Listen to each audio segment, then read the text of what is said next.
Tyler box içinde.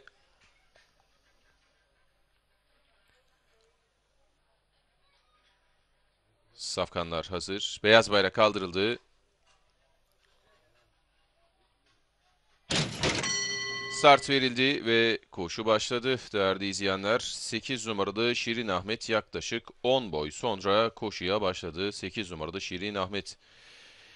Liderde 2 numarada Naif Kız aldı. Hemen dışından şimdi 14 numarada King of Fire geldi. Bu tayı yakaladı. Bu iki tay ön planda. 14 numarada King of Fire şimdi öne geçti. 2 numarada Naif Kız ikincilikte. 4 boy kadar geride 5 numarada Astarte üçüncülükte. Astarte'nin dışından 13 numarada Mehmet Bey, yanından da 9 numarada Güzel Kurşun önlere sokuldu. 3 boy kadar geride 6 numarada Çınarbaş. Çınarbaş'ın dışında 10 numarada Born for Win. 2 boy kadar geride 3 numarada Düzce Bey'i. Daha sonra iç kulvara yakın izlediğim tay 11 numarada Dwayne Love. Dwayne Love'ın 1 boy kadar gerisinden önlere doğru 4 numarada I'm Sorry gelmeye çalışıyor ve taylar bu sırayla son 600'e yaklaşıyor.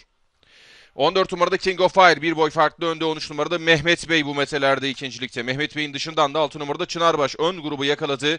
2 boy kadar geride 9 numarada Güzel Kurşun'u izliyorum. Dışında 10 numarada Born for Win sırasıyla taylar düzlüğe çıkıyor. En dışta da 1 numarada Lasky var.